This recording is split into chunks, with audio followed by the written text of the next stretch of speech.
Every business owner focuses on working on strategy, but what most people don't realize is that actually mindset and identity is one of the biggest things restricting your earning potential and your enjoyment of the life that you're creating. Now, one of the things I want to talk about today is your money mindset and your money identity.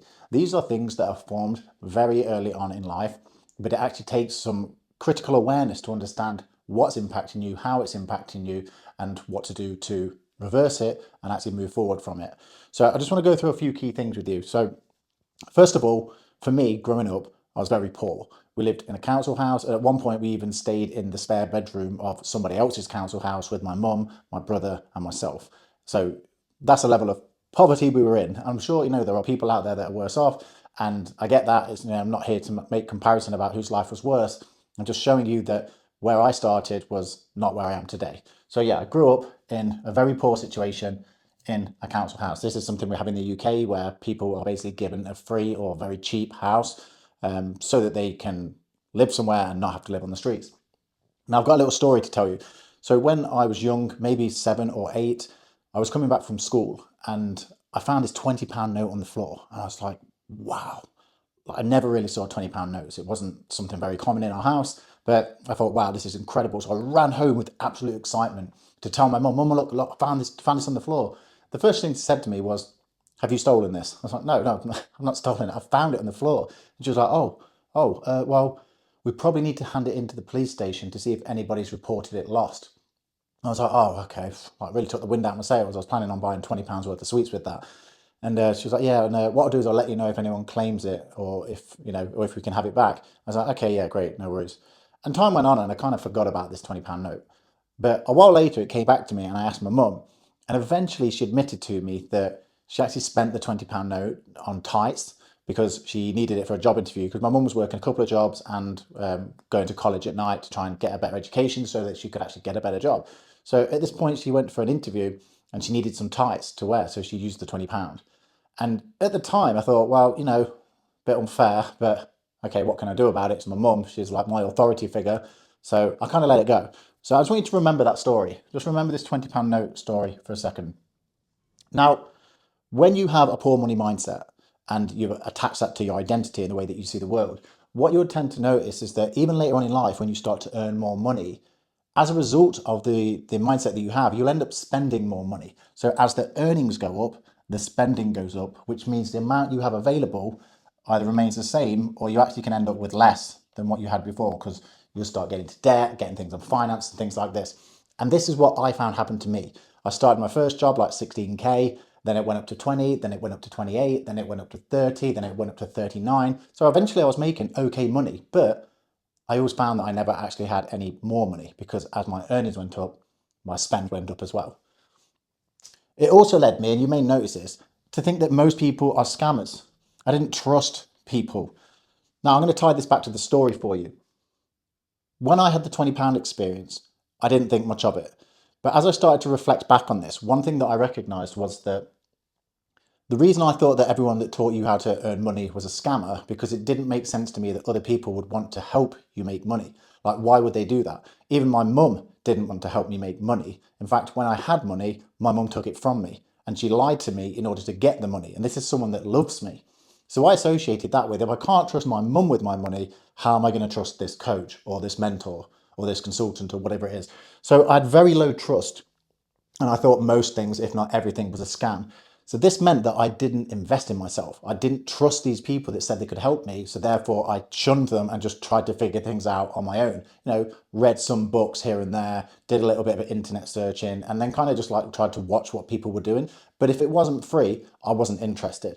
And what that led to, really poor results. I can guarantee that the first 2 businesses I launched, which failed because I didn't have any guidance. I didn't have any mentorship and I didn't dare ask people for help that wasn't free. This is what this experience here, the £20 note story, this is what this taught me. What it taught me was that my mum, a person that loved me, will take money from me if she thinks she needs it or deserves it more than I need it.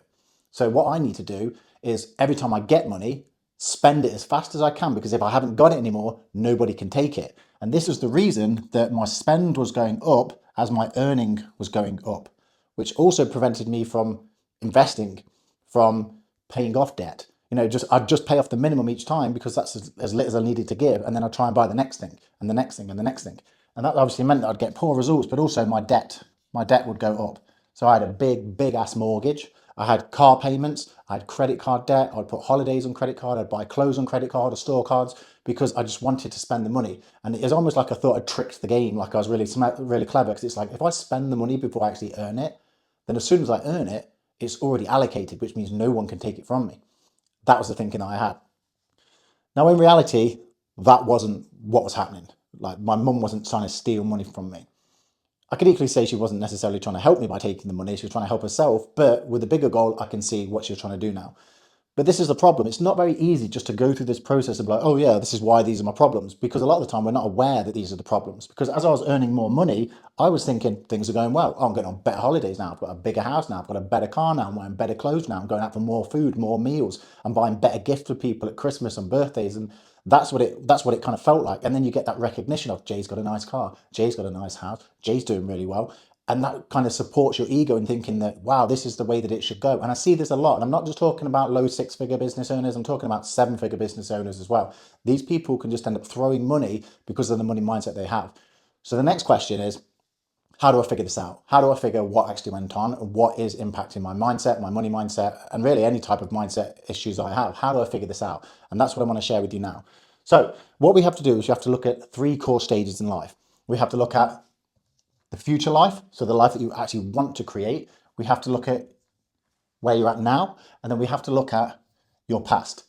I would always start with your future life, and then we reverse engineer backwards. So this can include things like how much money you want to earn. It can be the house you want to live in, the holidays you want to go on, the car you want to drive, the watches you want to have, the family you want to create, the experiences with that family you want to create, the memories, the investments, all of these types of things. And it's all about feelings, emotions, experiences, and then we are going to throw some materialistic things in, of course. That's what we do as humans generally. And if you're not a very materialistic person, what I would always say is try and attach an emotion and an experience to the materialistic thing. That can tend to work. And just as an example, it's like, I don't really care about cars, so I'll just get a cheap crap car. But I have to ask myself, do I want my family to be in a cheap crap car with substandard safety features, or do I want them to be in the best, most up-to-date car with the best safety features so that I know they're protected, they know they're safe, and if we're ever in an accident, I know they're going to be safe or have the best chance of being safe. So that's how you can tie an experience to justifying a materialistic purchase. So yeah, start with your future. Then what we have to do is we have to look at where life is now. So where in life now, these are the sort of steps that we would need to take to get to these things here. But where are we falling short where we're not saving money? We're just spending it so we can't invest. Where the house that we have is way more expensive than we can really afford. And we also don't really use it. And we're also not really that happy with where it is in the neighborhood and all that sort of stuff. Now, where's that happening?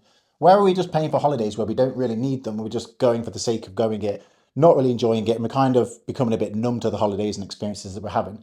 What about the car? Is this necessary right now? Or have I not got it yet? Have I not got the funds to do it? Have I not got the capability to do it? Watches. Am I saying that I want these types of watches as investments, like the Rolexes and stuff like that? Or am I saying it but not doing it? Or am I buying lots of them just for the sake of it? Like, what am I doing with this? We have to pay attention to our behavior. Like, what right now is missing or not in alignment with the future life that I want to create? If I want financial stability and the ability to spend more time with my family, am I actually saving and investing, and am I spending all my time at work in the business and actually not spending time with the family? Because that's misalignment. You're not in alignment with the future life you're trying to create. And I appreciate there are sometimes short-term sacrifices in order to achieve the bigger goal. I get that totally. But we can start making significant steps and changes towards that and getting actually what we want. If we're not making those changes and those steps now, the question is why? What's stopping us? What's stopping me from feeling good? Even though I'm successful in business, what's stopping me from feeling good about the success? What's stopping me from feeling fulfilled? Why am I still feeling guilty and down and nervous when I'm not working and I am trying to have downtime? These are all things that might come up for you. And this is usually a sign that there's some sort of mindset situation going on that you need to address. The best way to do this at that point is try and figure out some flashbulb memories. These are really vivid memories where you seem to like weirdly remember a lot of detail about a certain situation, one very specific situation, and it's like childhood. And this could be like from the ages of 4 up until maybe 18. Sometimes it can happen after, but generally it's in your younger years. So try and think of specific situations like that. For example, my £20 note story, I think I was 7 or 8. Why do I remember that in such detail? Why can I visualize right now the weather, I can remember the noise outside, the birds. I can remember seeing fence, because we lived in a poor area, fence panels on the floor. I can remember seeing a battered old washing machine in someone's garden. I remember running through my garden, going up the 2 flights of stairs, because we lived in a 2-story council house at this point. And I can remember all this with absolute vivid detail. I remember going into the kitchen, standing there with my mum. She was doing something on the kitchen counter, and I ran into it. Like, I remember all of this. Why do I remember that so vividly? Yet I don't remember anything else from that day other than that situation. It's because it means something. It's been embedded into my mind at a subconscious level because I've taken something from it. I've formed a belief system or part of my identity. It's become part of my identity because my body, my brain, my nervous system decided it was a significant moment. That's what I want you to go back and find. I want you to find these flashbulb memories that are really bright, colourful, experiential, sound, taste, everything. You've got all the senses around it. Find those memories. And you might find loads. There might be hundreds of these. But for most people, it's going to be 5, 10 maybe when you really think about it. So try and find out some of these memories down here and make note of them, especially around money, around success. Think about what, for example, your parents used to say about rich people, what your parents used to say about money. Money doesn't grow on trees. Haven't got a pot to piss in. Are you going to pay for it then? Those types of things. These are the types of things, like statements that are said consistently, that will eventually become part of who you are if they're said to you enough at a young enough age. And that forms part of your belief system. So if you're currently having issues, if you are currently living a life that is nowhere near and not even heading towards the life that you say that you want, or you are taking big strides towards the life that you want, but it doesn't feel in alignment, it doesn't feel as good as you thought it would, then you probably have a money mindset issue. So what we do, we highlight this. So let's go. So we're here now. We're going to come back to this memory. We're going to pay attention to this memory. We're going to focus in on that memory. And then we're going to dig into it. We're going to understand not just what happened, but we're going to try and make sense of it. So what did that child version of me think? Like I told you, my child version of me thought, I can't trust my mum. Even people that love me will take money from me. If I get money again, I'm not going to tell anyone. I'm going to keep it to myself because I can't trust anyone. That's what I took. And as I got older, that belief has grown and I've added extra things to it to create more meaning. People are scammers. Coaches don't want to help you. Investments are wrong. All of these types of things. Spend the money before you've got it. Get into debt because then you owe money and people can't take debt from you, but they will take money. These are the things that I was attaching to it and creating a bigger meaning. And it logically feels like it makes sense at the time. Once you've understood that memory and you've understood it as it was, what you then want to do is come back to your future self, well, your future self from then, but your current self today. And then look at who you are today. Look at the way that you see the world and look at the way that you are within that world. So this is you now. You're an adult now and you have a different understanding of the world. You can make more sense. You have more experience. You can be more logical about things and less emotional about things, especially past events. So then what we want to do, we want to take a positive, like a coach style mindset, and we want to come back to this event. But this time, we're not going to be the person in the event. We're going to be observing the event as the person you are today. So we're going to go through all those negative emotions again, negative meanings, negative beliefs, all of that stuff. And then what we're going to do is we're going to look at it from a positive coach style perspective. And we're going to say, okay, but what if that wasn't true? What if the meaning was actually something more positive? What could that meaning be? And what I then understood when I did this, I could reattach meaning, positive meaning, instead of the negative meanings.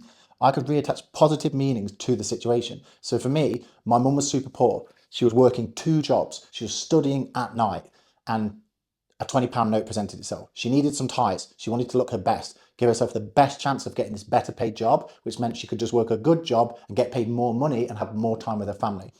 That seems like a logical trade-off. This £20 note that my kid has found and is about to spend on sweets and crap, I'm going to use that instead to be able to provide him a better life, have more time with him so we have to rely less on babysitters and we can actually be a family, and I'll have more money so I can buy him sweets then and that'll feel good to him. So that's the meaning I now see. I now go back and attach that meaning to that situation. So when I look back at this situation now, the £20 note story, I now see it as, wow, my mum like really risked me being mardy and horrible and everything like that because I feel like she's robbed me in order to do something even better for me. And I just wasn't old enough or like knowledgeable enough. I didn't have a big enough worldview to take that in at that time, but now I can. And as soon as I did that, it made me say, okay, well, now let's look to the future because this is the version of us we're trying to become. So from this new understanding, what does that mean for me in the future? Like what else can be reaffirmed or reassigned now? If now I see that not everyone is a scammer because my mum wasn't a scammer, not everyone is trying to take my money, investments aren't bad, I don't have to get into debt because people aren't going to take my money. Now that I have this understanding, I'm in a much better position to actually achieve these things, because now I'm ready to invest. Now I'm ready to invest in myself. Now I'm ready to learn from others and invest in people that say they can help me. And this is the type of thing that you've got to do. Obviously, I've given one example today, and it depends on what your situation is. But this is definitely a great route for you to look when you recognize that the life you live now is not moving in the direction that you want it to go, or you're dissatisfied with the life that you have now, even though you've achieved some of the goals that you thought you wanted. Now, if you want more help with this, I do actually have a free school community that you can join. That we talk about this stuff consistently. We have live courses, a program in there that will help you to unlock and identify some of the limiting beliefs that you have. If you just comment school on this video, then you'll be able to get access to that. Or what you can do is find me on Instagram. It's jstaniforth mindset. Go to that, drop me a follow, and then just drop me a message with the word school, and I'll send you a link so you can join for free.